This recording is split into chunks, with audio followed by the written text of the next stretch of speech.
Yo, yo, yo. What up, peoples? Good morning, good morning. Hope, let's go that way with it a little bit. Get that out of my mouth, kinda. Felt like I was about to eat my microphone. Hope everybody had a great weekend, man. What up, Ferret? What's going on, buddy? I still didn't get to watch that video. I had a busy evening, last night, dude. Busy evening. I'll try to get to it today, though. I got caught up on a bunch of stuff, and then I did some family stuff and everything too. But I'll try to catch that video. Hope you guys had a great weekend. We're gonna start the week off right, baby. You know what I'm saying? We're gonna get everybody in the mood, like we do, dude. We're gonna do the news, and then we're gonna play some games. I'll probably play God of Weapons, but I don't know. We might jump into some Fallout New Vegas too. It just depends on how I'm feeling after I do the news, But we'll see. We'll see. Yeah. That's what I kind of figure too, man. I need to take. I need to remember to go grab it and take a look at it. I should have a little bit of time tonight to sit down and do some of that kind of stuff. I had a lot of catching up to do on some other work last night, so I was distracted with that. And then I had some stuff I needed to go do with my daughter, and then I had some gameplay stuff planned out with the son too. So it was a busy evening yesterday, man. But yeah. Yo, Jerry, what up, dude? That flipping wreck, dude, was gnarly, bro. Yo, can you explain what happened, dude? Because it looked like you were flipping cruising, Doug. You were flipping. It looked like you were leading the pack too, bro. And you were going over that flipping that hump section, man. And it was like all of a sudden it was just wipeout. It was hard to see, man. It was hard to see because of the angle of the camera and everything. But man, bro, that's what I was saying, because you bounced yesterday and I got to watch it afterwards. And I was like, Jesus, thank God he was wearing a helmet, bro, because that was a wicked wipeout, dude. It was pretty rough. I appreciate you sharing, dude. It's hard for me to like, because I've had the broken bones and stuff and everything, man. I mean, I've had to have surgeries on my arm. I've had broken bones where it's like they've had to be set in place and stuff. You know what I mean? So, bonked my manual and flipped. Okay, yeah, that's what I kind of figured, dude. Yeah. It looked rough, dude. You were flipping cruising, dog. You were humping it, bro. Yeah. Oh man, it looked brutal. You were really getting it, dude. It was fortunate for those other people, man, because you're playing Sub-Zero right now. I was sick, man. Yeah, nice. Yeah. You it was fortunate for those other people behind you, because dude, you looked like you were really starting to like you were gonna start pulling away from them, dude, is what it looked like. Yeah. But that's cool, man. Yeah. I hope you heal up quick, brother. That was a brutal one. Hopefully the wrist is just like, not gonna be too much of an issue. It'll heal up quick and you'll be able to get back out there and do your thing, you know what I mean? But I appreciate you sharing. It was rough to watch, I'm not gonna lie, dude. Yeah. One of the kids ran over you? Bro, what a butthole. I know, he probably didn't do it on purpose. It's hard when you're going that fast. It's like any other kind of racing, especially if you're in the front of the pack, dude. If you wreck, and it's hard for other people to avoid you because they're not ready for that to happen, right? It's just the way it is. But it's cool, dude. You'll get him back.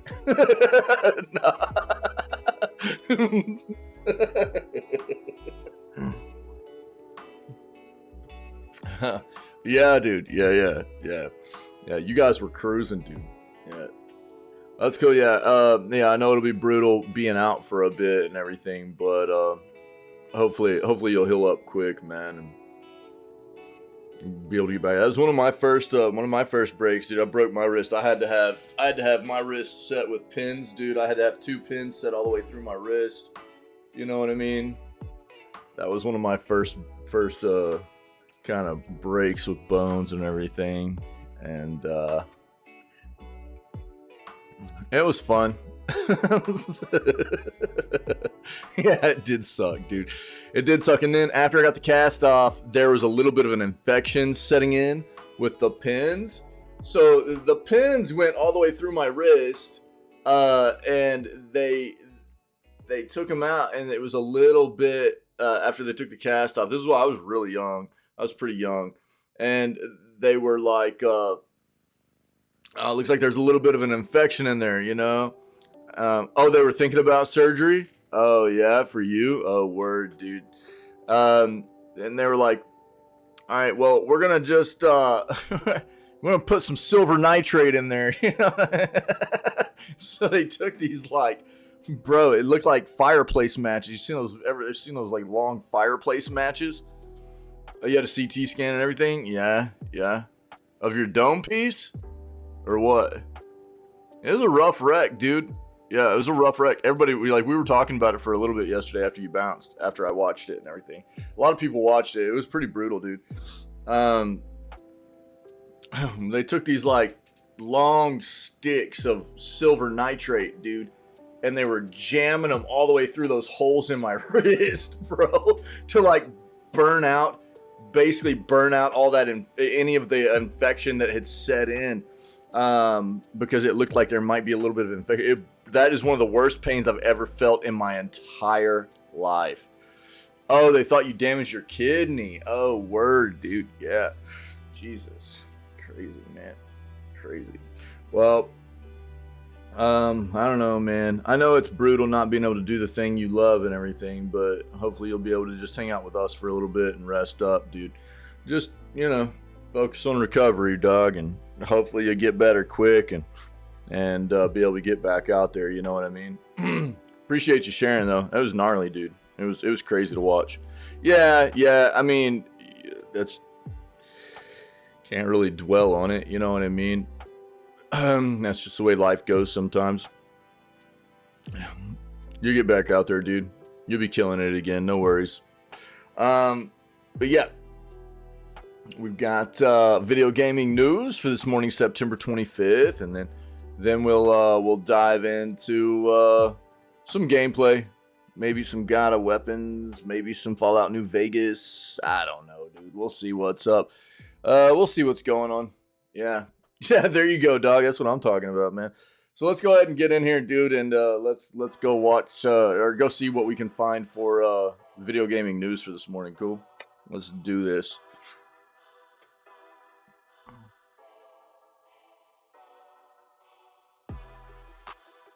Yeah, I mean, we've already heard that they've well beyond broke the $1 billion budget for GTA 6's development budget, you know, like, I don't know. We've also heard rumor they're going to be charging well over normal AAA price for that game too, but I don't know if I mean, that's not official. I don't know. I think once we get closer to this game releasing, we'll get some real definitive numbers about how much it costs to make this. Yo, Davey, what up, man? What's going on, buddy? And how much it's actually going to cost people to buy. And I'm staying away from Rockstar stuff, dude. Yeah, exactly. There you go, Ferret. I don't know. Rockstar is just seeming really, really gross to me, dude. Now, a lot of people are going to buy this game. More power to them. Whatever, dude. But Rockstar, for me as a company, is just feeling pretty gross. I'm going to stay away from them. I don't know. But it is going to be interesting to see how much they spent on making this GTA 6, man. It's going to be a lot of money, apparently.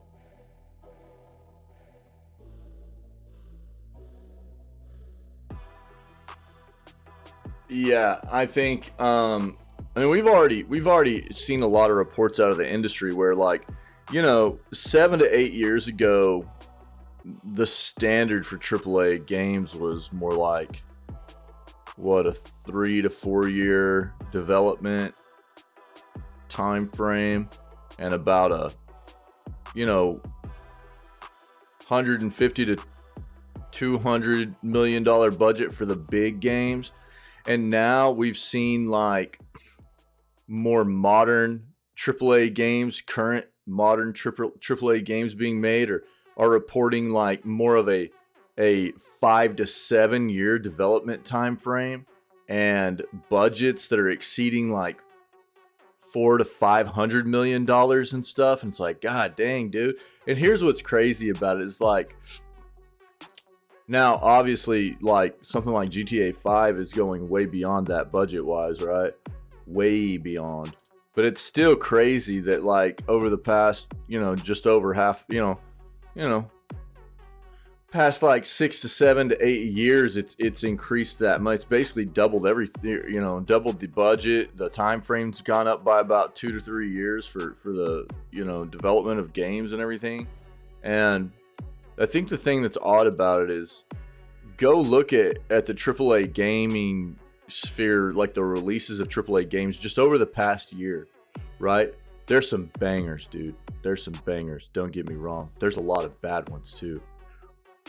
There's a lot of bad AAA game releases, man. I don't know where it goes wrong, It's got to be a lot of things that culminate for a great project. The same way there's a lot of bad things that happen to culminate in a very bad release, right?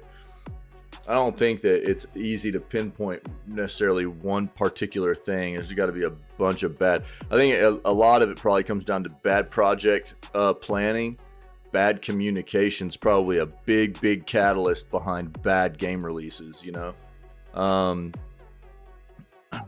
I have to assume that being somebody that's been in a few different industries, few different careers, and been a big part of project planning through many of them and things like that, and have seen how good it can go with good project planning and good communication, and how poorly projects can go on the opposite side of that. I just can only assume, dude, that like the bad game releases incorporate a large part of bad project planning and bad communication as a whole.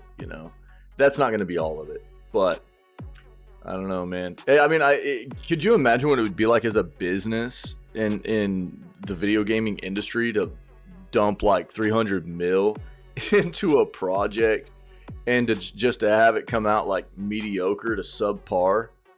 Yeah, but it happens all the time, right? Think about like Forspoken, Forspoken's a great example of a recent one, Yeah. What? Right. Yeah, for sure, Ferret. Yeah, absolutely. Yeah, no doubt. Yeah. There's a lot of them, dude. There's a lot of them that we've seen. There's a lot of bangers. We've had a lot of good games this year too, but there's been a lot of bad ones also.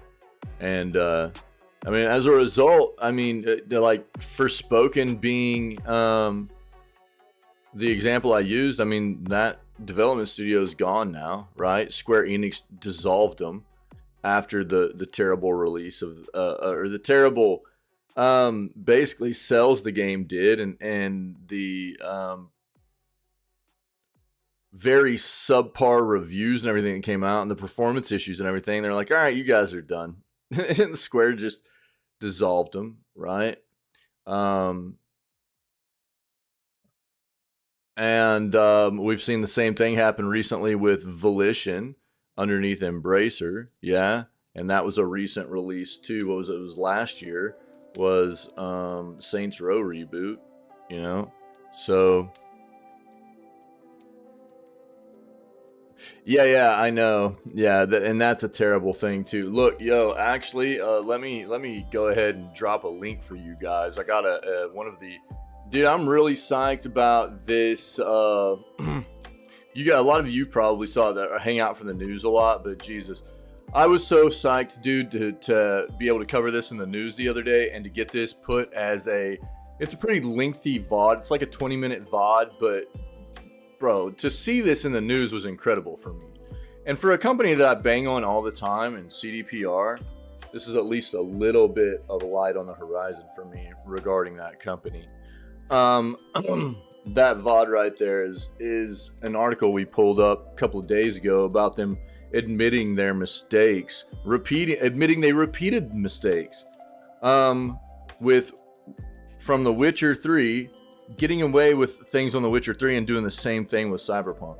And, you know, that's one of those things that I have literally talked about forever now and have called them out for. And I've got to say, at least seeing a company cop up to that kind of stuff and admit to those kinds of faults is, I think, a huge first step in them changing their ways, you know?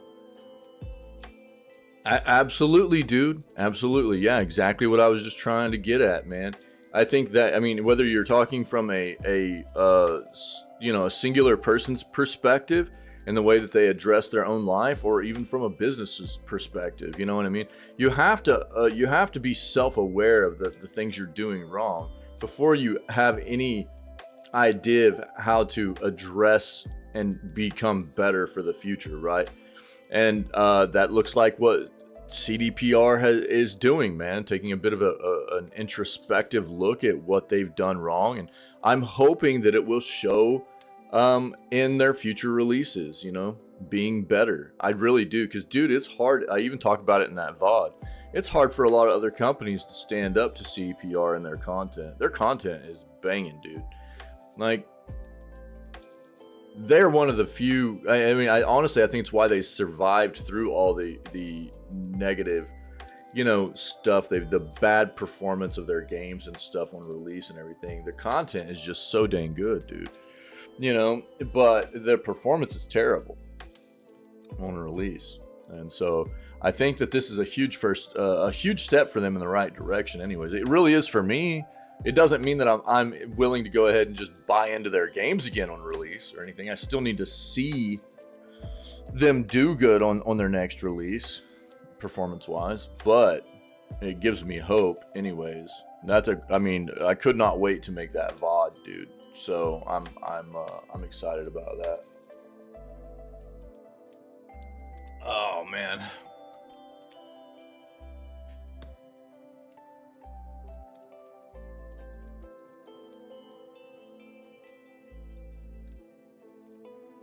Yep, we know. Yo, Herman Miller chairs are so stupid expensive. Have you guys ever seen how much Herman Miller chairs are? They are dumb expensive, dude. It's like one of those things, man, where they are like promoted and touted as like some of the best ergonomic. Yeah, the search is good, dude. What I need to do is on the video gaming search, I'll still take out NFL and like MLB stuff, but yeah, the search is all good now, dude. I don't know what happened. I didn't change anything about the browsers or anything. It's just good now. Yeah, I don't have to take the because the thing is, I've liked Game is Hard. I've liked their site. We've gotten some good articles out of their site and stuff for our video gaming news segments. And it was just weird that all of a sudden I just started getting polluted, dude. It was like all of a sudden my searches were just filled with their articles, you know. Google trying to profile you, I guess, dude. Basically, I guess, yeah. And so I had to start pulling their website out of my search results. And yeah, the other day, it was like a couple of days ago, I just did a search without removing their site, and everything was back to normal. But for about a week there, dude. Yeah, for about a week, I had to pull all the Game is Hard articles or their entire site out of my search results, which was weird. I don't know. We're good now. I never did get tested either. This is so, I don't know, man. I don't know. Weirdness. But the Herman Miller thing is odd too. I know a lot of people that have had Herman Miller chairs and they're like, oh, it was all right. Definitely not worth the money, you know. It's kind of weird.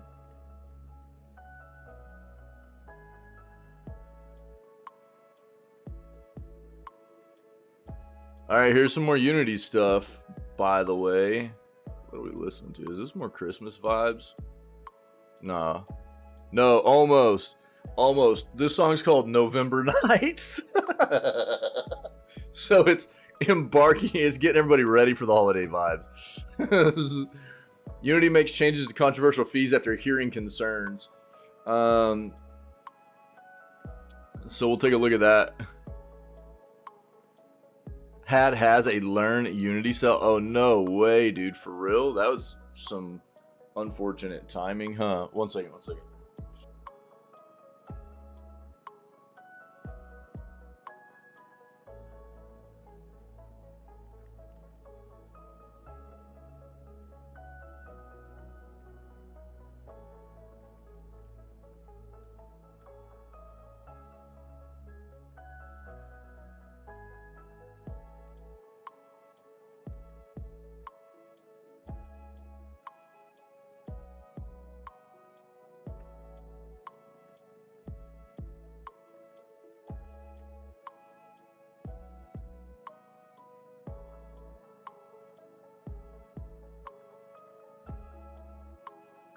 All right, sorry guys. It's over now, but there's the link. Oh, interesting. Yeah. I wonder when they started this. That's some unfortunate timing there. Yeah. Oh, it was live. Oh. It was live from like, dude. Whoa, long time ago. Oh. October of 2021 to November of 2021. Oh. This was a long time ago. Yeah. Unless they did it again recently and the dates just weren't updated or something. I don't know. Wrong one. Oh, okay. Yeah. Hold on. 2020. I was like, dude, that was a long time. Oh, yeah. Oh, it's still up? No flipping way. No way. It's still up, dude. No way. 3 days left. Wow, dude. Hard pass on that one, dude. Hard pass. Yo, actually, I've got another article. So we've got 3 articles on the YouTube channel addressing this Unity situation. I've talked about the other ones before, but there's another one that got put up last night. And if you didn't see us go over this live, let me link this for you. A lot of what I've kind of predicted about this situation from the get-go of it is kind of coming to fruition. And one of the things that I said was like, watch, their stock's gonna start dropping, you know. And sure enough, dude, about 5 days after this fiasco went down, their stock was down about 12%. And I bet it's down to probably about 20% at this point. I haven't looked into it, but that's another article right there. And funny enough, what we kind of talked about during the clip that you can watch right there on the YouTube channel is, you know, what's the potential of a company coming in and buying them out? If they continue to plummet, you know what I mean? If they continue to plummet, what's the chances of another company coming in and buying them out and stripping that brass section out of that company and going, everything's fine to the gaming world? You know what I mean? Like, yo, Unity is back to what it was. Everything's okay. New management, new owners. You know, what's the chances of that happening? I don't know. I don't really know what Unity would be worth either. So, but I don't think that their reputation is fixable. We'll look at this article right here, and we'll see what it says. They're making changes to the controversial fees, but like I said before, I don't think it matters. Whenever this all went down, I think that their reputations, it's forever damaged, irreparably changed, and I think that most developers aren't really going to want to have anything to do with them moving forward. Yo, by the way, Ferret, you'll probably enjoy this. I don't know that you were here for the news segment where this came up, but Pinky gave us a really nice. Where is this?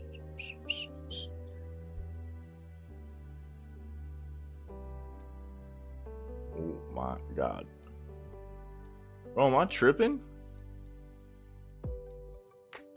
Was it in the tavern? No. Yeah, it was in the tavern. Did you see that? Yeah, you did. Yeah, from Relogic, you saw it. Yeah, you got a thumbs up on it. Cool. I didn't know if you saw that or not. Yeah, that Relogic statement about the whole Unity Fallout stuff. I thought you'd probably like that. Yeah. I just saw where you had a thumbs up on it and everything. So I didn't know if you saw it or not. But I brought it up on the news. I didn't think you were there that day. So yeah, just wanted to make sure. I know that you're all about them and everything. So just wanted to make sure you were aware. But that was a really good. I covered that in full. We've covered a lot of, a number of different notable developers that have addressed this situation.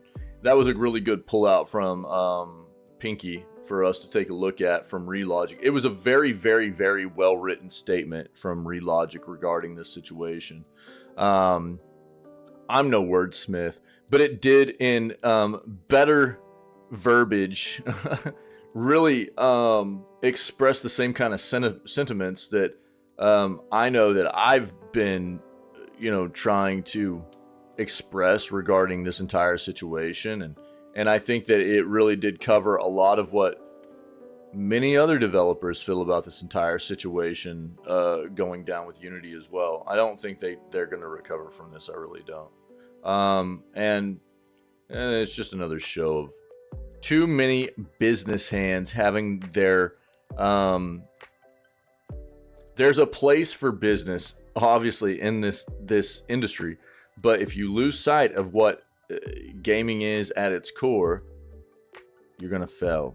We see it happen time and time again. I think that's what's happening with Unity.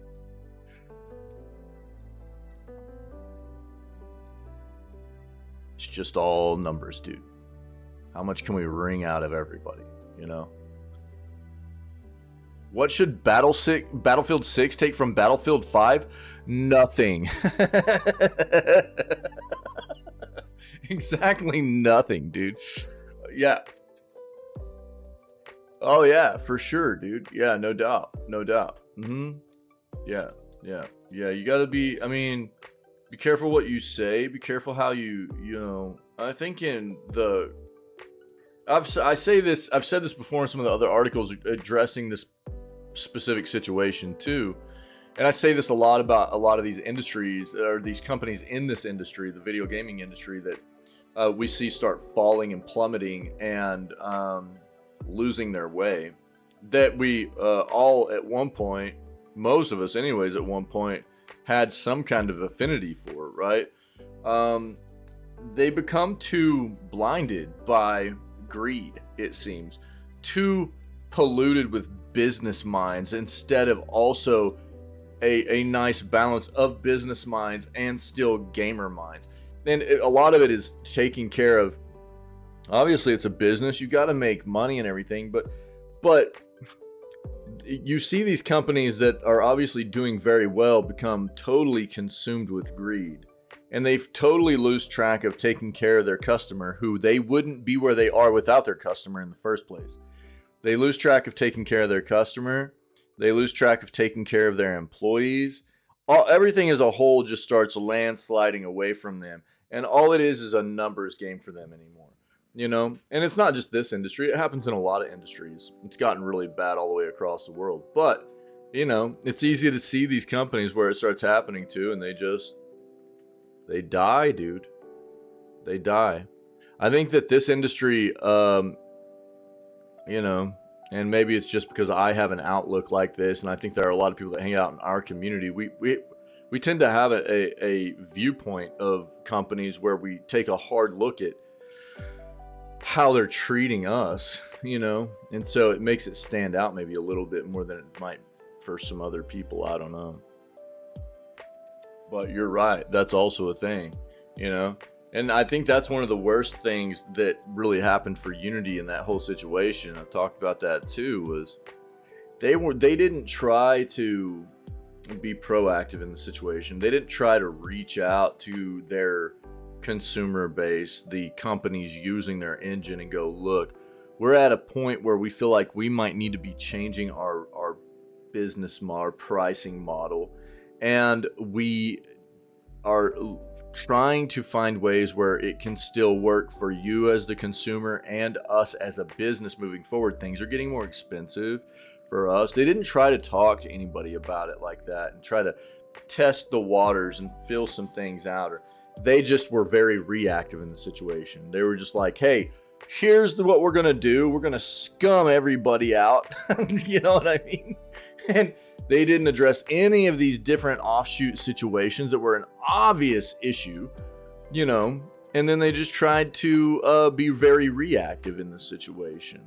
And I think that is something that many, I mean, we see it, we just saw it recently too with a company like, who is it that does the Total War Warhammer 3 games? I can't remember. They did kind of the same thing. They just raised prices, put less content in DLC, and then they were reactive in the situation rather than trying to talk to their community about why this kind of situation was coming about, you know. And they're getting destroyed for it. No, Fat Shark does the Vermintide stuff. It's who is it, dude?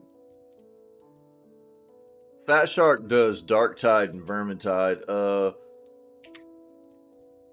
Total War Warhammer 3. Creative Assembly, dude. Yeah. Creative Assembly. But you can see where their game has been recent, 22% positive. Yeah.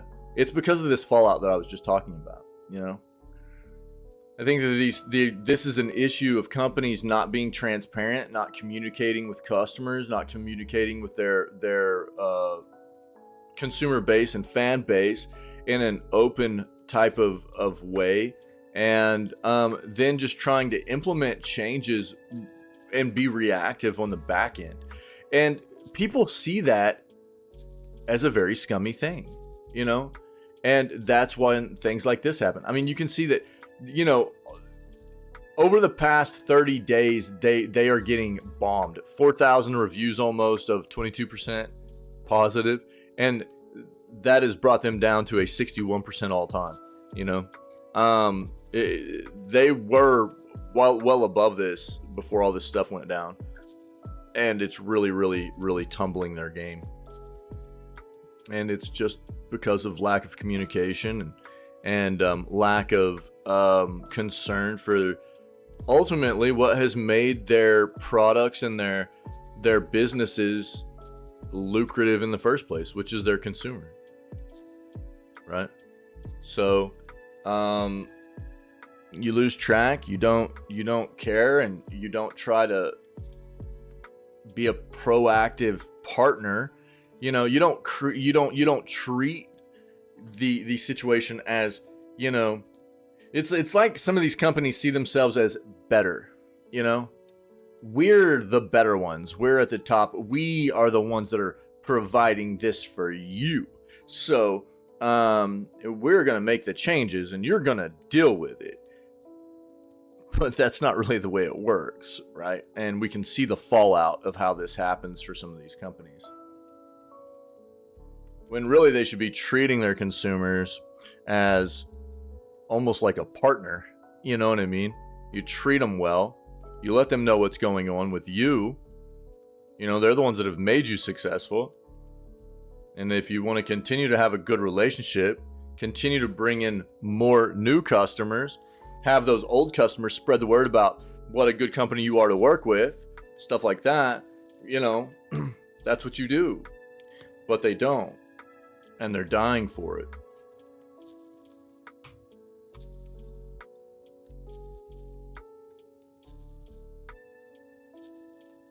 Yeah, Battlefield 6, take from Battlefield 5. Probably just get out from under EA. Don't take EA with you.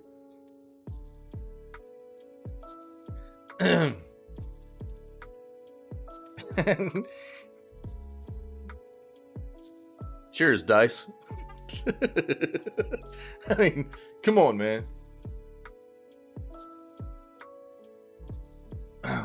Dude, what was the one I had on PS3? I had a Battlefield game on PS3. It was pretty dope. That was the last one I played. Yeah.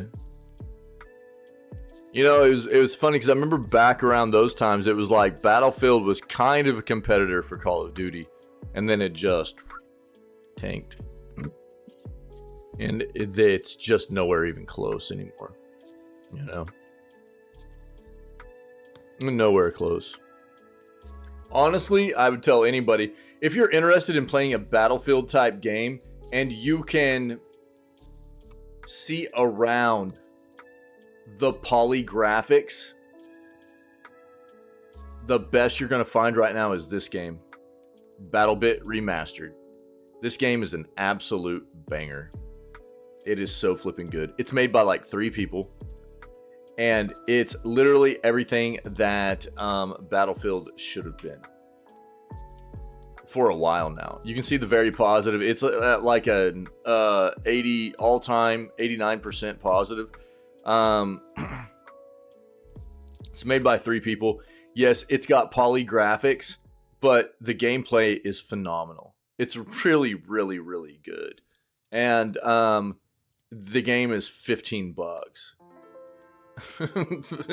compared to like a AAA price tag on. They keep adding maps, they keep doing all kinds of stuff. They've got VoIP in the game, so you can talk. You can even talk to the enemies. Dude, I was playing this game and I was laying there dead, and there were enemies running around, and I was like yelling at them and stuff, and they were like looking around for me. Everything. It's really good, dude. It's a dope game. It's really fun. I highly recommend anybody that has been missing the Battlefield vibes. This game has it, dude. It's really, really, really good. Recommend people check this out. It's solid. EA and DICE don't deserve money for the Battlefield games, dude. They just don't. These 3 individuals do deserve money for this game, for sure. No doubt about it. Hated it because the bots could cheat, see through wall. Yeah. As a player, you could turn off the grass, see people hiding in it. Yeah, yeah. Video card requirement? What was it? Well, I didn't even see. Is it like a flipping? What is it? What was it, dude? GTX 600? Nice, nice. Well, and there's another reason why it should appeal to more people. You don't need a flipping big rig to play the thing, you know? That's one of the great things about poly games, though. That's why Minecraft's always been a great game, too. Minecraft's been a great game forever because it plays so well across so many platforms, you know? Only 2 gigs of storage. Yeah, yeah, dude. It's a banger, too. It's really, really good. It's really good. It's very fleshed out. It feels great. I highly recommend. Anybody who wants to play Battlefield, play BattleBit Remastered. It's fantastic.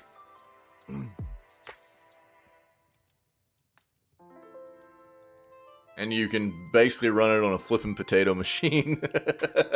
Like Ferret's expressing there in chat, dude.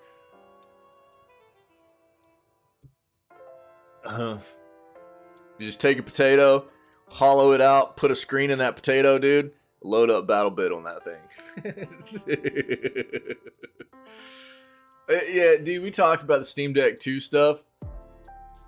We're not going to see the next iteration of Steam Deck for probably 2 to 3 years.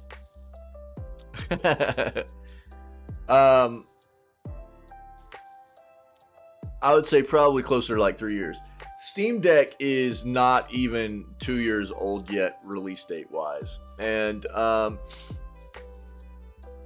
think it's the beginning of the year. The beginning of the year, it'll be like 2 years old.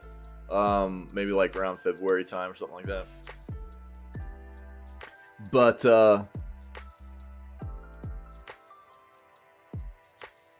normal life cycle, I mean TLDR, normal life cycle for a console is like 7 years, you know, average 7 years.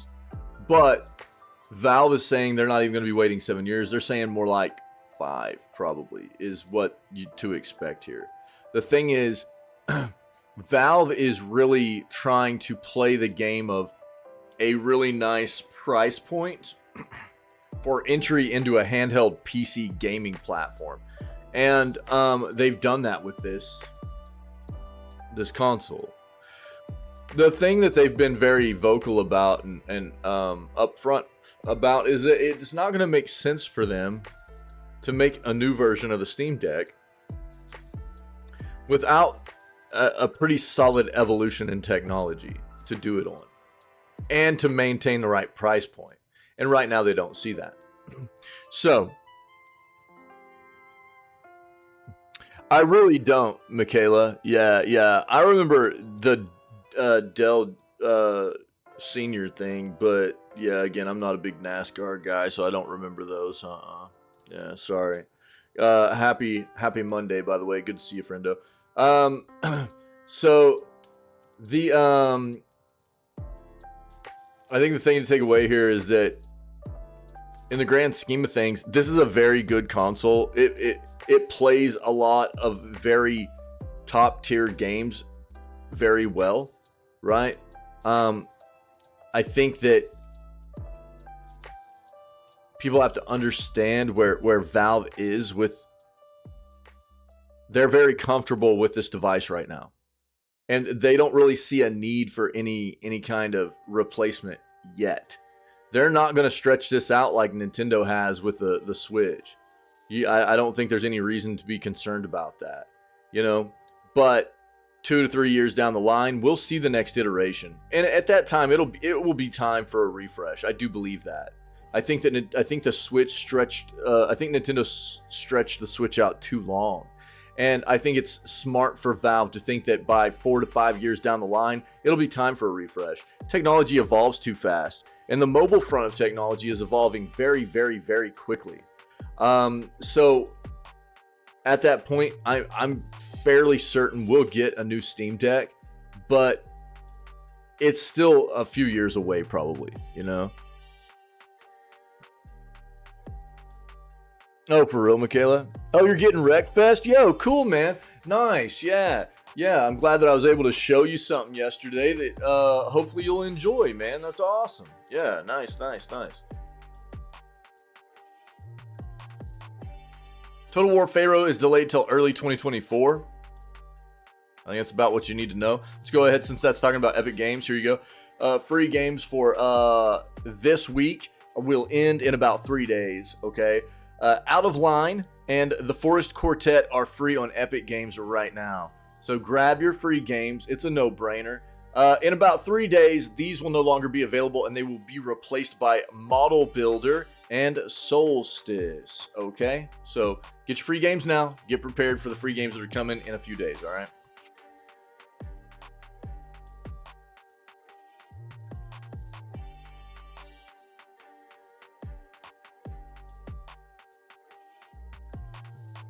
Oh, yeah. Yeah, the cars even have changed drastically from back in the days, like the 90s and stuff up till today, you know?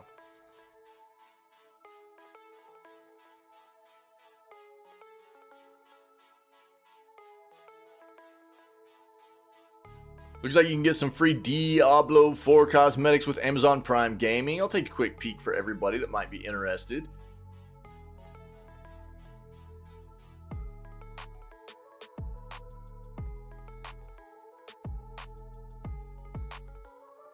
Gaming has changed a lot too. You're absolutely right. Yes, it has. Yep.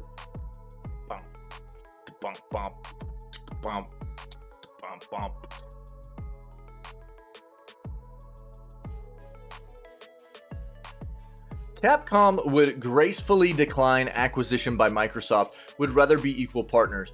I like to hear that, actually. I think Capcom is one of the better AAA developers nowadays. Outside of what I've seen them trying to do with something like Exoprimal, I'm not a fan of Exoprimal, really. I think they had something decent at its core, but really, you can tell that it was just a big play for monetization, which just feels real gross to me. Outside of that, though, I think Capcom does a really good job. Their games release in a really good state.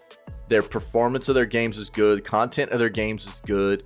You know, AAA studios, I've promoted them over the past year as one of those that you can normally count on, you know? And I'm cool with them not being owned by a bigger company. Xbox is, dude, Microsoft and Xbox look like they're about to start trying to swoop up everybody. With all this documentation, I mean, look, this has been the game that a lot of companies have been playing for a long time now, right? But from the Sony Bungie. Well, okay, so let's back up a bit. From the Microsoft and Xbox acquisition of ZeniMax, which if you don't know what that entailed, that was Microsoft and Xbox acquiring ZeniMax, who owns Bethesda, who owns Tango, who and also Arcane, and okay, so it's kind of that situation. So that was a pretty big acquisition, and then Sony's response with buying a company like Bungie, right? There have been a lot of others and everything, but then that all resulted, in this big, now what is about to come to fruition, which should be coming this week probably, of finally Microsoft and Xbox being able to fulfill their acquisition of Activision Blizzard, right? This is by far, not even close, the biggest acquisition we've ever seen in the gaming industry. This is massive, massive. And because of all of the hurdles that they had with like the FTC and stuff, there was some documentation that got leaked that wasn't supposed to come out, actually, it appears, where Phil Spencer had been talking about trying to acquire certain other companies like Nintendo. I'll be honest, I don't see anybody acquiring Nintendo. I don't think Nintendo would do it. I mean, I think every business has a price. And Microsoft is a well of money. So to say it wouldn't ever happen is probably maybe a little bit of a... I mean, Microsoft could probably throw a number out there, and Nintendo, it'd be hard for Nintendo to say no. But I don't really know exactly. And I would hate to see... The reason that Blizzard Activision always seemed like a good company for me to be acquired by Microsoft is because Activision Blizzard is terrible. In my opinion. They've been a bad company for a long time. And they needed another company, in my opinion, to come in and help them turn back into something decent. And I feel like Microsoft has the capability to do that. Now, a company like Capcom that's doing well on their own, I don't necessarily want to see them be acquired, you know? Because competition's good. And so that's where I kind of want to draw the line. I don't necessarily care to see good companies be acquired. I want to see them continue to be on their own and move up, do better. Keep competing with these other big businesses, you know, as opposed to this predicament that we find ourselves in the gaming industry, where it's just buy every company you can. You know, we see this happening, especially by Microsoft now.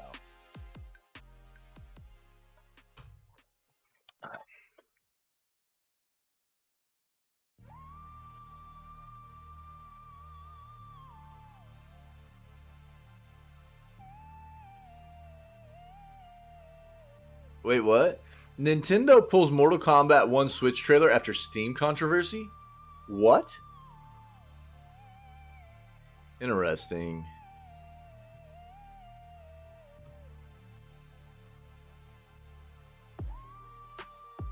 We do have another Mortal Kombat. We've been talking about Mortal Kombat Switch version a lot here lately, and I've got another article up on the YouTube channel regarding, you know, addressing Ed Boon's comments of, we will absolutely fix the Switch version of the game. You'll only be able to fix it so much, man, because it's the Switch. It is what it is. Yeah, we talked about this yesterday. I'm not going to dive into this. This is gross, is all I'm going to say. Alright, Respawn and EA are disgusting. There's no way they should be green-lighting the third installation in this series before the second one is totally fixed. And it is not even close yet. Nobody should be buying Star Wars Jedi games moving forward. EA and Respawn are disgusting. They should get wrecked. They should not be supported. This is gross.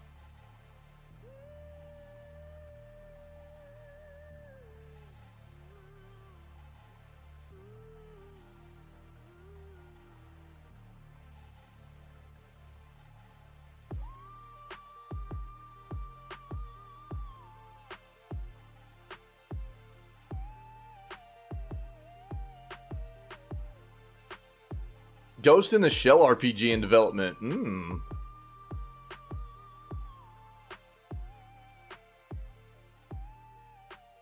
Oh, this is kind of dope. Liza P developer hints at other fairy tales as future games.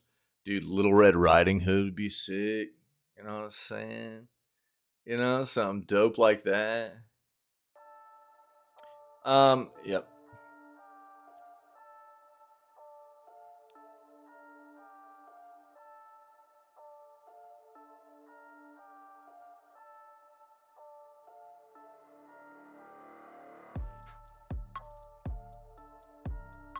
Alright,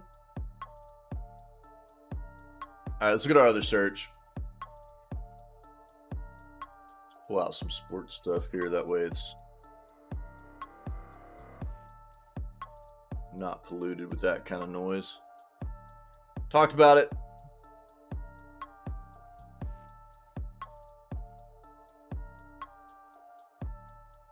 Yep. This is about to happen.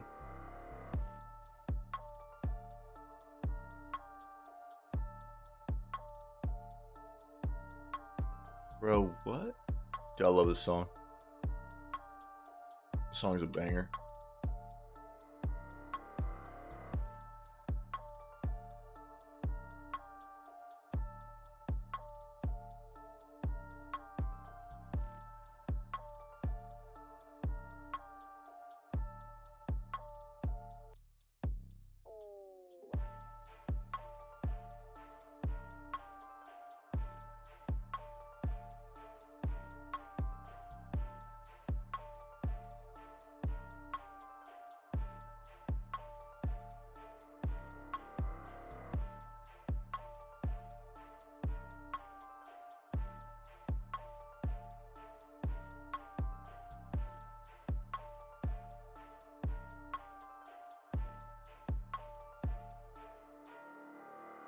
Jesus, dude.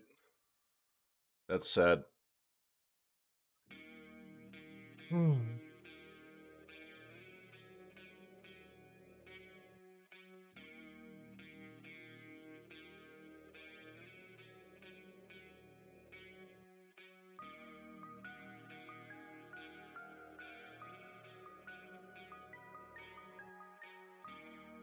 Amazon Prime's Fallout. What we know about the upcoming what?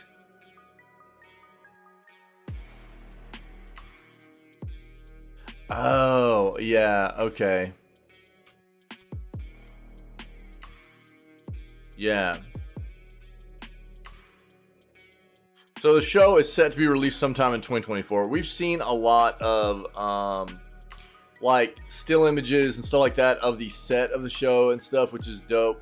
It looks really good, but the time will tell.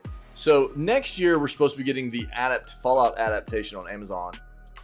So that hopefully will be good.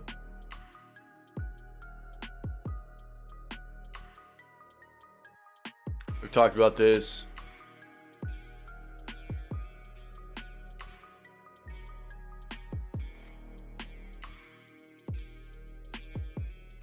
Switch game canceled over controversial Unity changes. Oh man.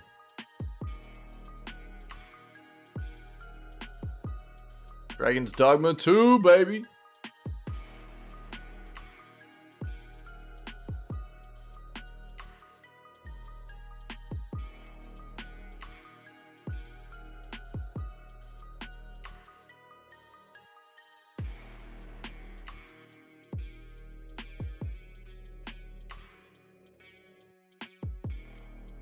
A bit bleak on the news front this morning. A lot of stuff we've already talked about.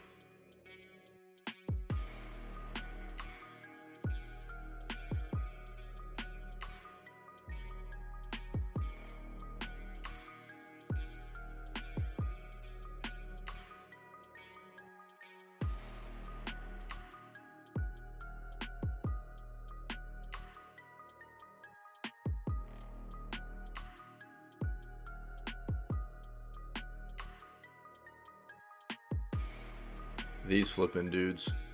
The muskrat and the suckerberg. Bruh. How they distort reality to sell fantasy. It's probably a good article. It's because they don't live in the real world, dude. Pancakes or waffles? Waffles. But they need to have a crispy exterior, you know?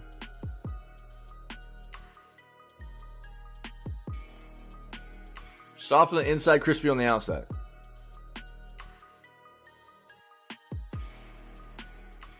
Xbox boss wants to revive a beloved original Xbox game. Muskrat and Zuckerberg. Yeah, dude. Yeah. What's up, True? Yo, did you see the clip I put in the Discord last night? I tagged you in it.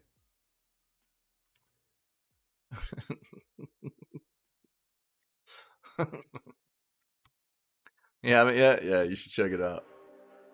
I got some content done last night.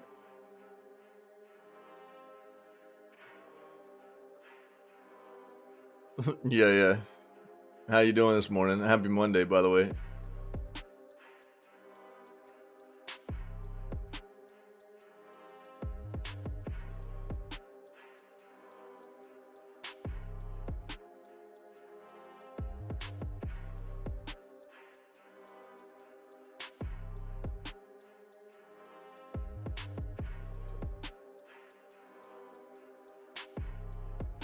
Bethesda has made 2 reveals during their Tokyo Game Show showcase. Interesting. We'll take a peek at that. Octopath Traveler 2 is going to be released for Xbox next year. Cool. That'll be good for peoples.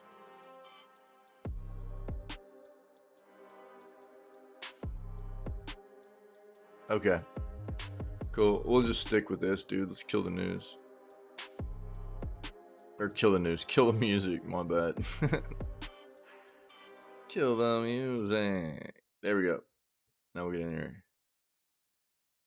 Oh. Yeah, no doubt. I agree. True. Yeah. I'm feeling all right. Yeah. I'm still a little beat, but pretty good. Shoulder's getting better. I tried my best not to sleep on it last night, dude. I must have slept really wrong the other night when I was sick, dude. I was tossing and turning all night, and dude, I woke up, my shoulder was just totally jacked. I feel like I would like probably had it like, you ever seen those horror movies where you got like a zombie and their arms like cocked in behind their back and like up above their head? I feel like that's how I must have slept on my shoulder. Because I woke up the next day, dude. My shoulder was so jacked. So, you know, it's getting better. Yeah, it's not too bad today, actually. It probably doesn't help that I've been out there like trying to do pull-ups and everything and trying to get back in shape and stuff. So, you know, hanging from that pull-up bar probably had it a little bit, you know, weak anyways, just from trying to build muscle and stretched out and stuff, and then I slept on it wrong and everything. So, yeah, you too. Yeah. Yesterday was good. Yeah, yeah. Yesterday was good. I had a great day. We'll have another one today, I'm sure. Yeah, I was just, you know, yesterday was fun. It was fun too, like, because I spent a little bit of time after the stream yesterday. I had a lot of stuff going on last night, like with the kids and everything. So I did some gaming stuff with both my kids. Me and my daughter went and hung out at a library for a while and just like walked circles around a library and played Pokemon Go together. And then me and my son played some stuff after I got back, and we had dinner together as a family and stuff. And then yeah, and but I have found a little bit of time to work on some content last night, so I got I got some of the previous video gaming news segments over the past like 4 days put up on the YouTube channel, and got some of the clips, good clips out of the some of the stuff we had talked about in the news segments put up there too, and then I got like some of the better like highlights from the gameplay and stuff, and then one of them was like the Ice Baby stuff. Yeah. Paleo, we haven't gotten in there here lately. Yeah, we haven't gotten in there here lately, but I've been thinking about that. I need to talk to her about it, you know. It's because right now they're in school, right? They're in school, and she's got a few different games that she's been playing right now too. So it just depends on kind of like her mood and what she wants to play. So sometimes it aligns where like kind of what our schedules are for the weekend, what she wants to play, and that's kind of how it plays out. We haven't played over the past couple of weekends, anyways. Yeah, but we probably will. It just hasn't worked out that way. But she doesn't want to play it without me, and I don't play it without her. It's one of those things that like we only play together, and so I have seen where they're doing like some new events and stuff in the game, and so we'll probably try to get in there this weekend and stuff and play it. Yeah. You're sucked into it? Yo, cool, man. That's great. Yeah. It's a very chill vibe game. Yeah, it's very chill. It's good. I'm excited about seeing what they're gonna do to like kind of flesh it out a little bit more. You know what I mean? See what they add to it and everything. It's a pretty cool little game. I agree, and it's definitely right up her alley. It's not something I would necessarily ever dive into on my own, probably, but it's really it's like my daughter digs that kind of thing, man. She found it really. I had never heard anything about it. She found it and she was like, "Do you know anything about this?" I was like, "No, but I can look into it." Yeah. And so funny enough, yeah, I mean, I'm always looking for things for like the kids to play and for us to play together and stuff like I got her what's the name of that game? This one right here. She loved this. Strange Horticulture. Have you ever heard about this? Strange Horticulture. I bought this for her a while back. This game is supposed to be very, very good, and she loved it. She loved this game. It's not like a multiplayer game or anything, but it came out in the beginning of last year, and it's a 95% positive, over 7,500 reviews, and it's like a mystery puzzle exploration game with like it's all based on like nature and plants and stuff, and I'll link it for you. She loved it, dude. She thought it was so good. She sat down and played the crap out of this until she beat it, and it's supposed to be a very good game.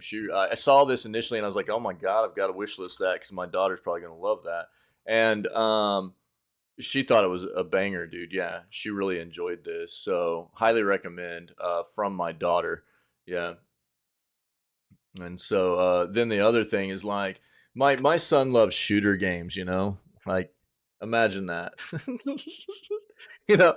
And Titanfall 2 was on sale here recently, so I swooped up Titanfall 2 for both of us. He already played through the campaign and everything. And Titanfall 2 is supposed to be a very good game, and I've always liked Apex Legends. I never played any of the Titanfall games, but that's where Apex Legends comes from, is Titanfall universe.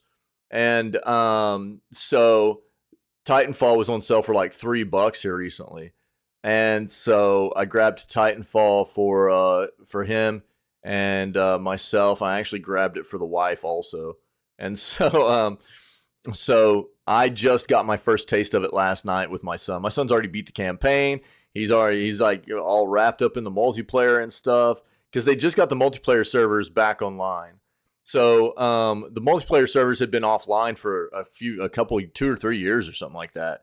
And we just read the other day that they got all the multiplayer servers back online, and there's like 25 to 30,000 people playing the game again, dude. So I was like, well, it's on sale right now, dude. I'll just buy it. A few bucks. Yeah. So, and dude, the game feels really good. It feels really good. It's pretty neat. So I got in there. And I haven't played the campaign or anything. Campaign's supposed to be really, really good, but I just got in and played a little bit of like some multiplayer stuff. And it's cool because they've got different multiplayer modes where it's like PvP, and then they've got multiplayer where it's like PvE and everything too. It's pretty dope, man. It felt really good. It was a lot of fun. And I don't know. I think the wife and I might get down and play a little bit of it because she's wanting to try to get good at playing some shooters and everything. So I got it for her too. She doesn't know yet. She doesn't know yet, but she has it as well. But yeah, this might be one. This is a chill vibe game, but it's supposed to be very good. My daughter highly recommended this one. Said it was really good. She's been playing Metopia right now. She's been locked up playing some Metopia. You know what that is? It's like, yeah, so Metopia is like, the Me characters for like the Nintendo universe. Yeah. It's like an RPG built off of those characters. So you basically get to create all your characters for this like RPG styled me game. And they've got different like classes that are funny, like you can be like a cook or whatever, you know, and like the Wii ones. Yeah, yeah, yeah. So here, Metopia. This is Metopia. I'll show you a trailer for it here. He's played through the game like 2 or 3 times already. My kids love this game, dude. Here, let's just go to YouTube. I'll show you real quick.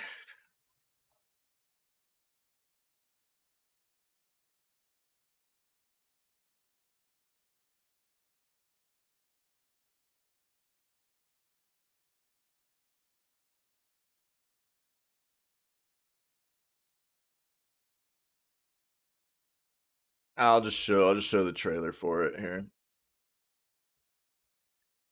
It came out like a couple years ago. Adventure. Hint: anyone can. Band together on a quest to face evil and save faces. Metopia is it's coming on the to Switch. Nintendo Switch. Cast me characters in various roles across the kingdom.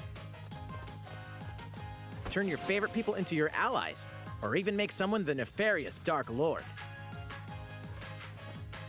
It's Makeup really has been cute. added as a new feature in this game.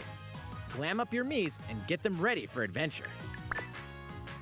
There's also a new wig feature, letting you go wild with your Mii creations and make them even more And this fabulous. is like my daughter's jam. My daughter loves character creation. In the She world of loves Metopia, it. relationships Character are key. creation, man. She could So just sit consider there. spending some quality Games that have time character with creation, allies she just to sit there and strengthen like bonds. create characters over and over. This can give you an advantage during battle. You even get like a If your horse in the game and relationship's stuff. You get to sour, name the though, horse. things might The take a horse turn like for the worse. contributes to like the battle and everything. It's really wild. Whoa, Yeah, see? you can have a horse as an ally? That sounds Yeah, it's pretty funny, darn dude. good. Care for it, and it'll lend a hand, or poof, in battle. Venture with friends and familiar faces in the lighthearted romp Metopia, coming to Nintendo Switch May 21st. Pre-orders Yeah. begin today on Nintendo eShop. Yeah, it's dude. My kids have played it like multiple times. They like that game, dude. I found out about it and I just like surprised them and I don't know. They got it a couple years ago, I think, during holiday times or something. And I don't think they knew much about it, but they've loved it.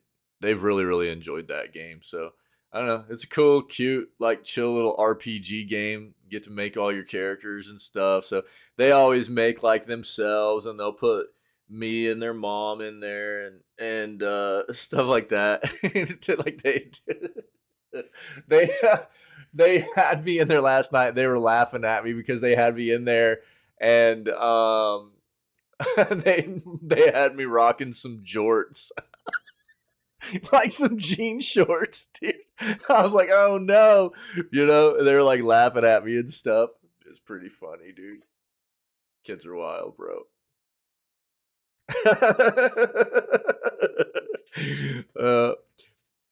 They were like, well, at least you look better than you did originally because you had a shirt on, but it was all opened up and everything. I was like, oh, dude, so I probably had like a big old fat belly hanging out and stuff. They're like, no.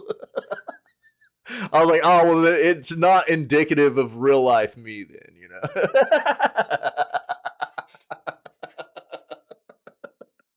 And then later on, I was like walking through the living room, and there, my daughter was like, check out your jean shorts. I was like, oh no, you've got me wearing jorts, dude.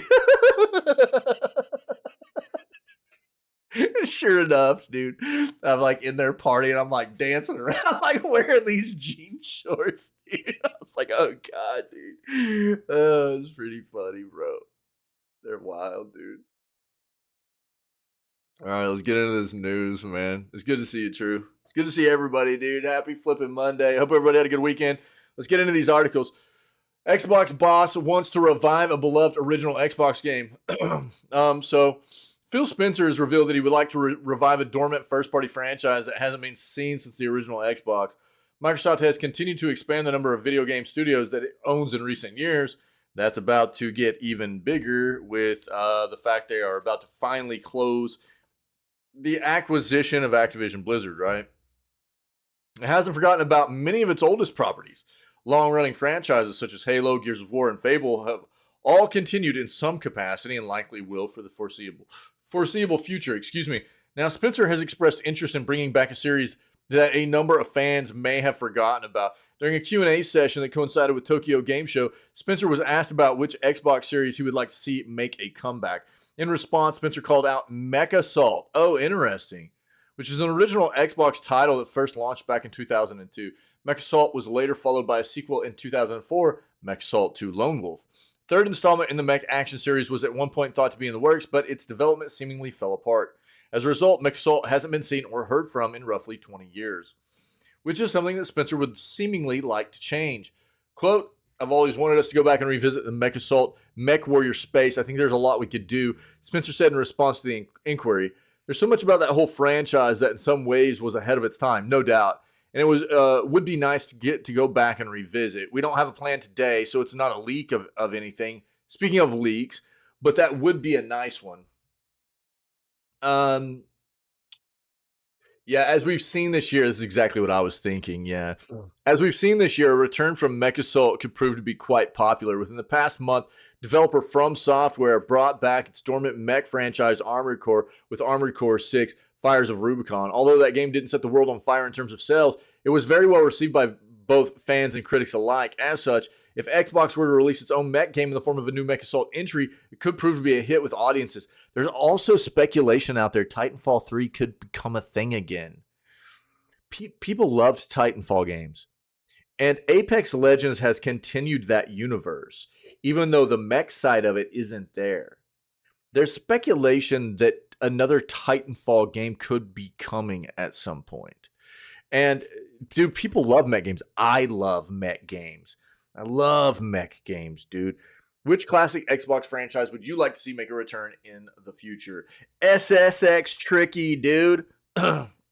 It's trick to rock around, oh, rock around, oh, rock around is tricky. Dude, that flipping game was my jam, man.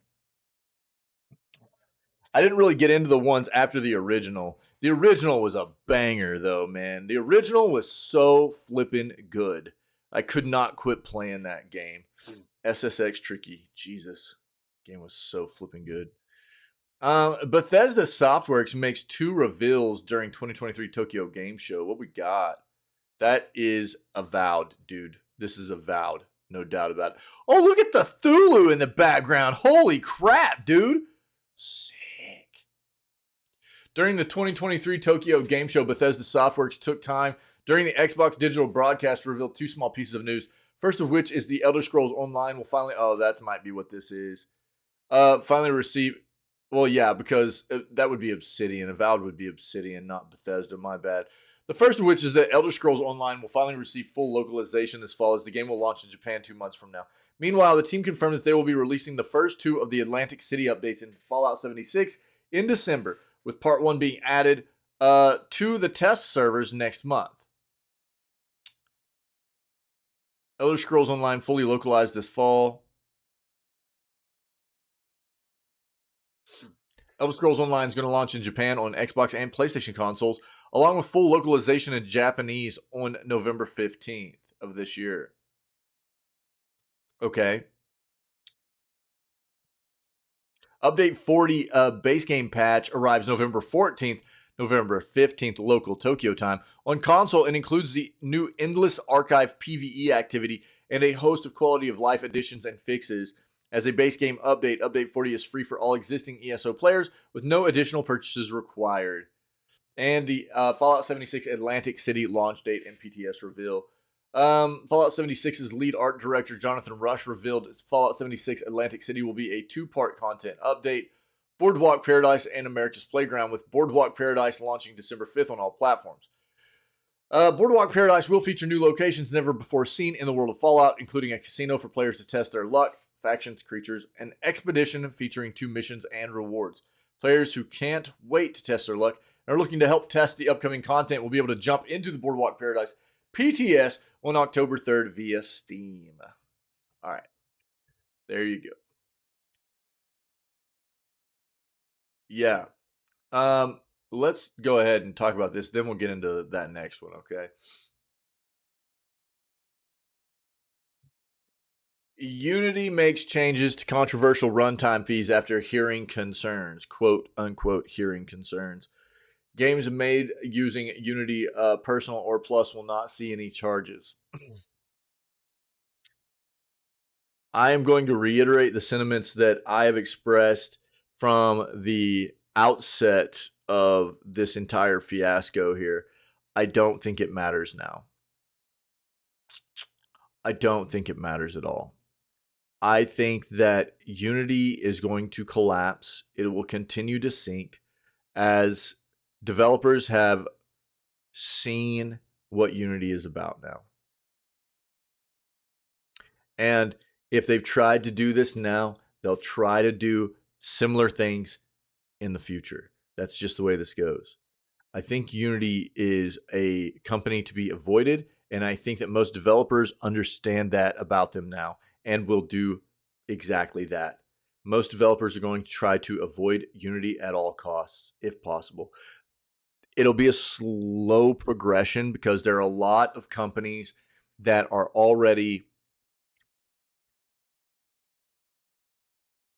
in the midst of a big project development for games using this engine, and therefore it wouldn't be very cost effective for them to change over to another engine right now. So they'll probably continue with Unity, but moving forward, I'm willing to bet they'll move over to something different. Unless Unity sells out, another company buys them, they change out their brass, meaning they're like front office people and stuff like that. I don't think that Unity is going to survive this very well. Mark Whitten, the president of Unity Create, has apologized for the oversights regarding the game engine's new runtime fee and announced the changes will be put in place. Quote, I want to start with this. I am sorry, said Whitten in a post to the company's official blog. He stated that there was a lack of feedback in the new pricing plan before its announcement and that the next task is to listen to its customers and restore trust again. I don't think it'll work, dude. You are what makes Unity great. We have heard your concerns and we are making changes in the policy we announced to address them, continued Whitten. These changes are that those on the Unity personnel or Plus plans will not be affected by the runtime fee policy. Ergo, only those on Unity Pro and Enterprise will be included. Installs of existing games will not charge the creator, and the new pricing plan will only come into effect for games created with or upgraded to the long-term support version releasing in 2024 or later, currently referred to as the 2023 LTS. If a game fulfills those two criteria, the runtime fee will be activated once the product has surpassed $1 million in gross revenue, as well as $1 million initial engagements. For games that are subject to a runtime fee, we are giving you a choice of either a 2.5% revenue share or the calculated amount based on the number of new people engaging with your game each month, explained Whitten. Both of these numbers are self-reported from data you already have available. You will always be billed the lesser amount. In response to the pricing plan, Unity received a death threat from one of its own employees. What? I didn't hear about this, dude. After the closure of two of its offices in the interest of safety, the San Francisco Police Department said that the reporting party informed them that an employee made a threat towards his employer using social media. And other gaming news, okay. So, so Massive Monster actually said it towards the beginning of this entire situation, they came out on social media and basically told all of the fans of their game, like, yo, if you're interested in our title and you haven't had a chance to play it yet, you should grab it before January 1st of next year because we're going to delist it as we don't want to have anything to do with Unity anymore. There's a lot of fallout in regards to many similar sentiments being expressed by other developers and with their games that had been built on Unity and stuff like that. Here's the thing. Exactly what I've been talking about. this entire time that this fiasco has been going on since the 12th, roughly going on 2 weeks now, right? Um, this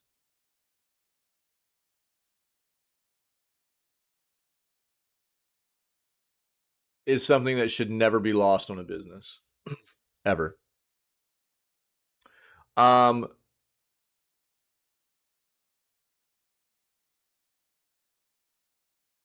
this business would be nothing without the consumers and being the developers and everybody that utilizes, which is actually more of a partnership, if you will, utilizes their engine to produce software, right? And basically, what has happened here is the gist of this is that Unity got to a point where they viewed their consumers, instead of an asset, instead of viewing their consumers as um, a partner, somebody that they should be taking care of and helping, you know what I mean? That has helped them get to this great point in their business's history. They viewed them as expendable. They viewed them as something that they could just suck more money out of. They didn't think about anything other than that. And this is the fallout of that. This is what happens. When you have businesses that fail to recognize what consumers have done to help get your business to the point that it's at, when you fail to recognize the worth of your employees in what they do to help get your business to where it's at, your business will fail eventually. It might not be quick, but it'll happen.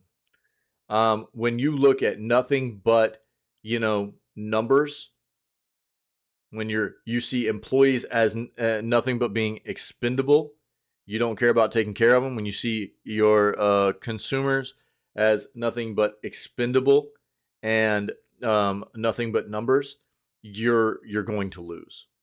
It's the way it goes. It's terrible, but this is quite obviously a situation where Unity got saturated with these business minds in their front office that lost sight of what had gotten them to where they are today. And as a result, it's going to collapse them. I truly believe that. I don't care how much they can try and backtrack and say, we're sorry. They've shown their true colors. They've shown who they are. They've shown what they're willing to do to their consumers and to developers. And this is a scary, scary thing that is going to lead to most developers not wanting to have anything to do with them moving forward. I wouldn't. So, again, I think that it's not an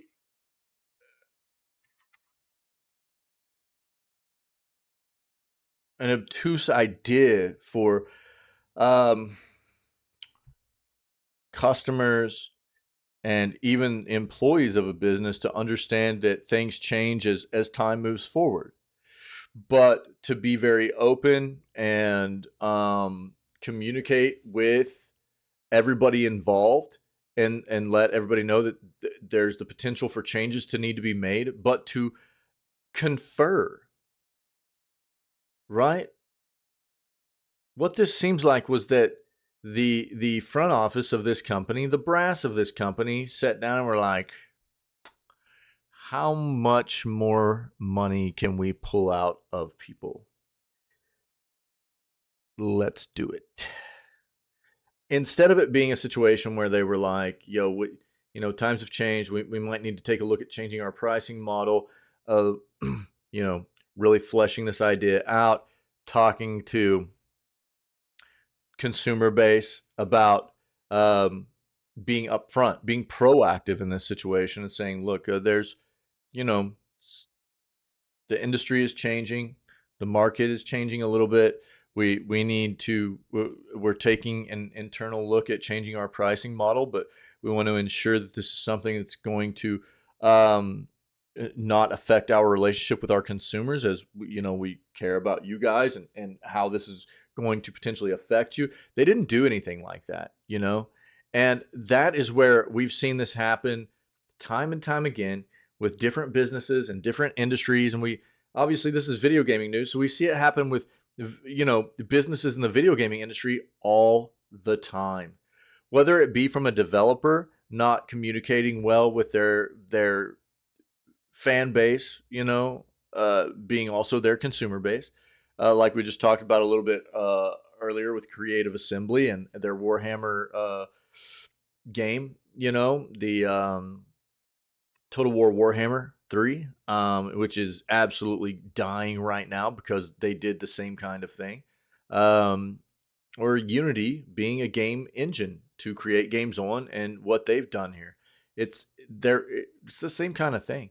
Business is business. There's good ways to go about it, and you take care of your customer, you take care of your employees, you do things the right way, and you'll continue to be successful. But you lose track and you lose sight of what has gotten you to the point of where you're at, and you start treating them like expendable nothings.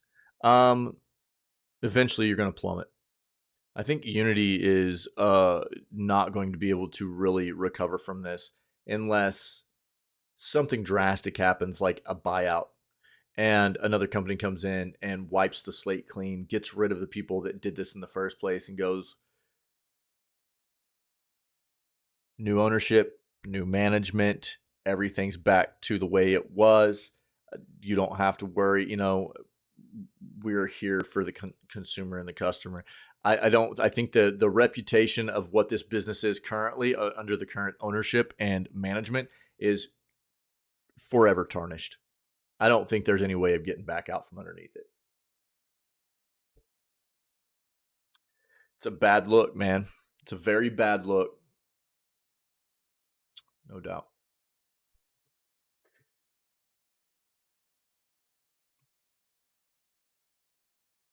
I knew that there was a death threat, but I didn't know it came from one of their own employees. Unity took immediate and proactive measures, so they shut down their studios like a day or two after the initial release of this information, of the price changes and all the backlash.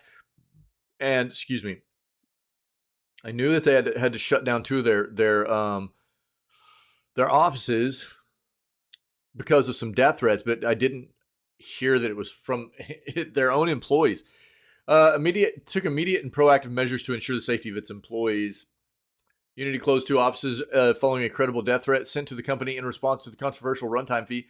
Now it seems that the threat originated from one of its own employees in an out-of-state location.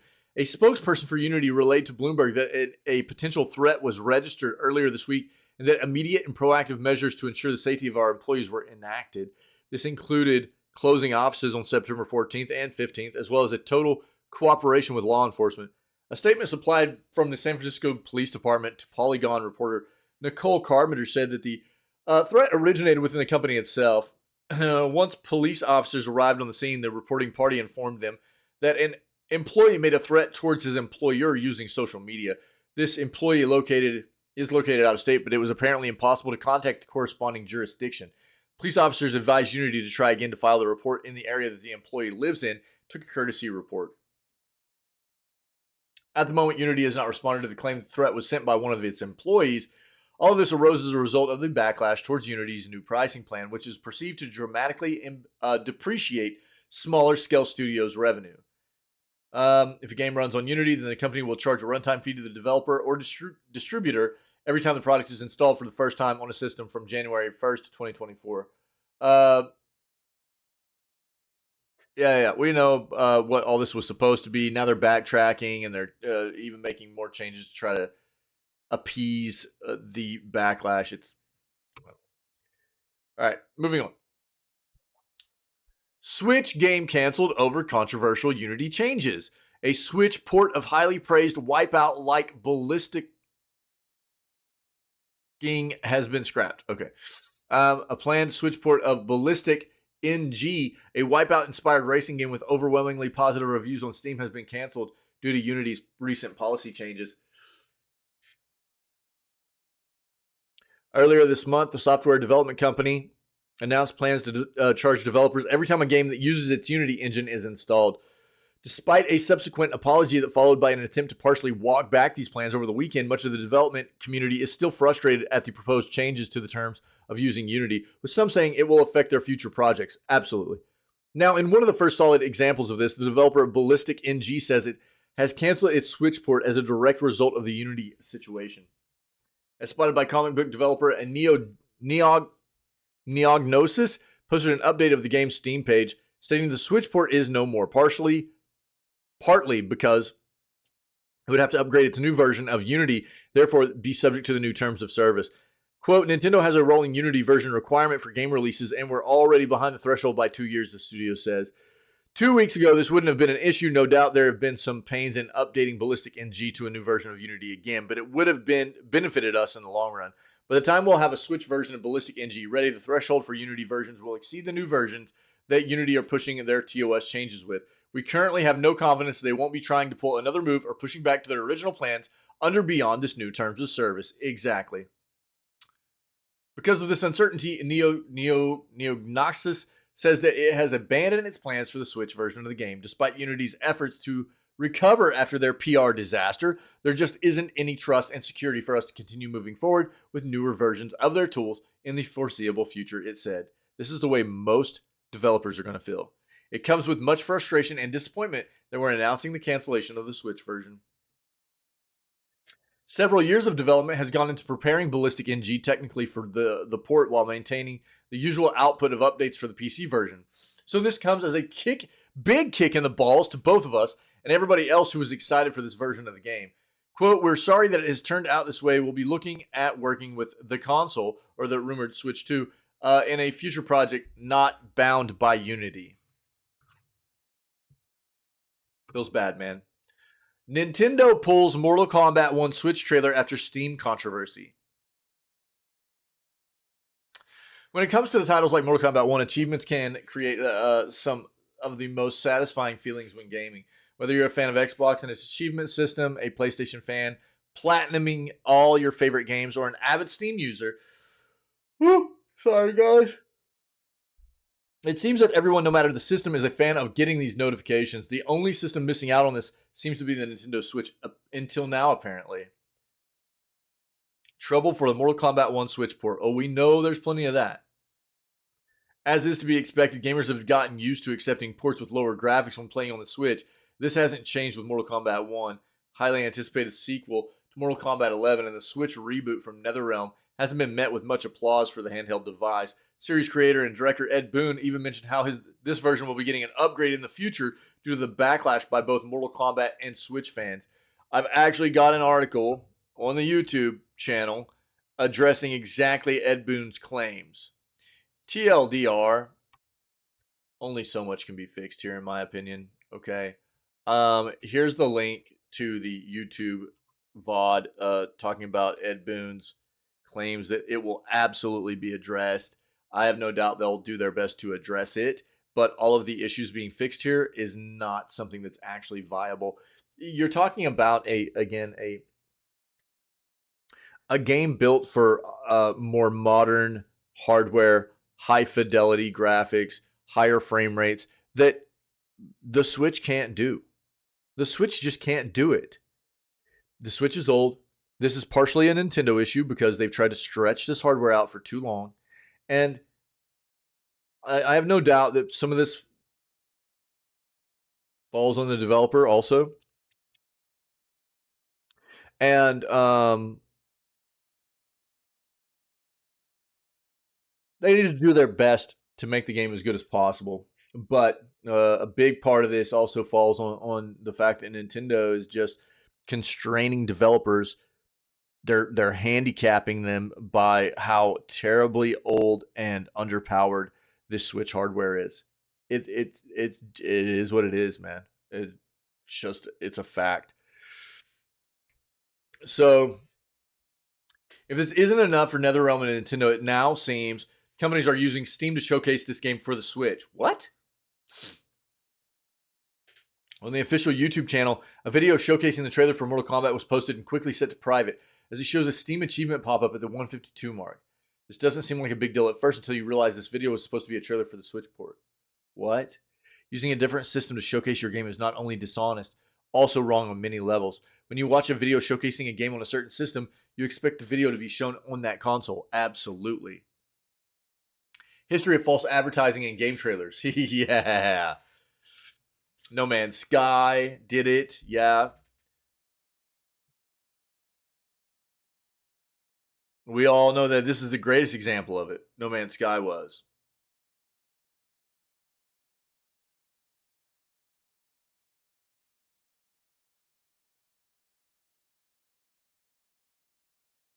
Ugh. Yeah, that's gross, dude. That's gross. This should never, ever happen. Ever, ever, ever, ever.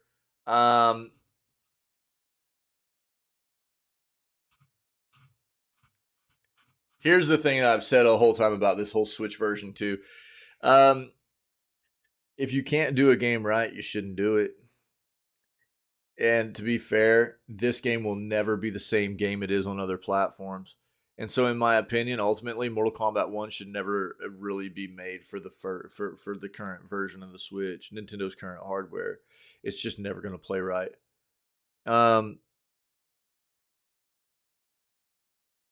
It'll be much better on their next generation of hardware that'll be out in roughly a year. They should have just waited, in my opinion. But we all know that these corporations and who does NetherRealm fall under? Warner Brothers.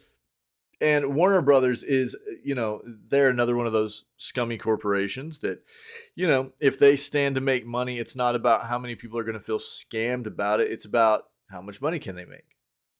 So I've seen a lot of stuff about, well, the Switch version shouldn't cost that much. It doesn't work like that, dude. And everybody should know that.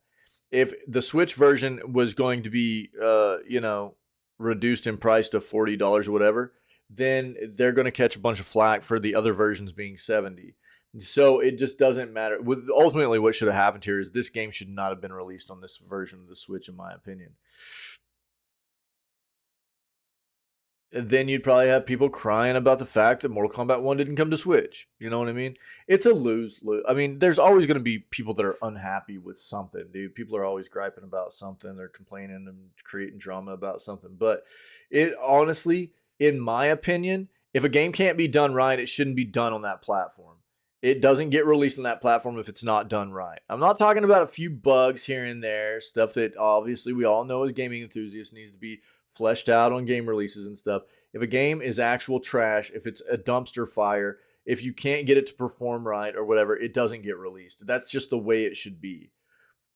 But they knew people would buy this, and so they did it anyways. It's a terrible thing, but it's not the first time it's ever happened by any means,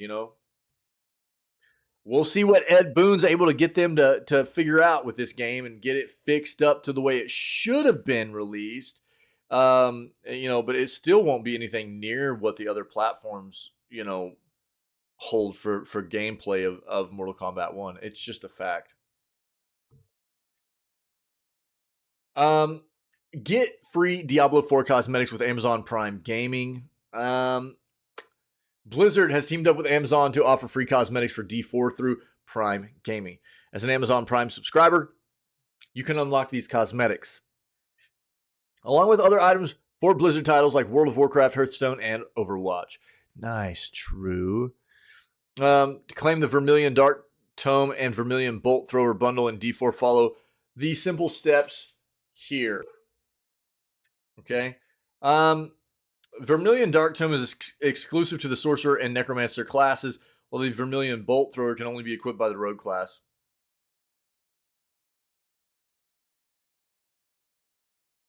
Rest of it is just basically steps on how to get it all done, okay? But there you go. If you need some cosmetics for D4 and you've got Amazon Prime, you can get that through Amazon Prime Gaming. This is the last article I have for the day, guys. We're going to go play some games, so Anybody has anything else to add, let me know in chat, and we'll bring it up, talk about it, and address it before we move on. And segue our way into playing some video games for the rest of the day. Cool. Ghost in the Shell RPG in development. Interesting. It's been announced that a Ghost in the Shell tabletop game. Oh.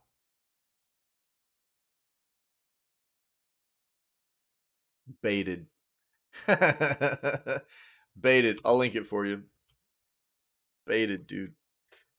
This is video gaming news, dude, not tabletop gaming news.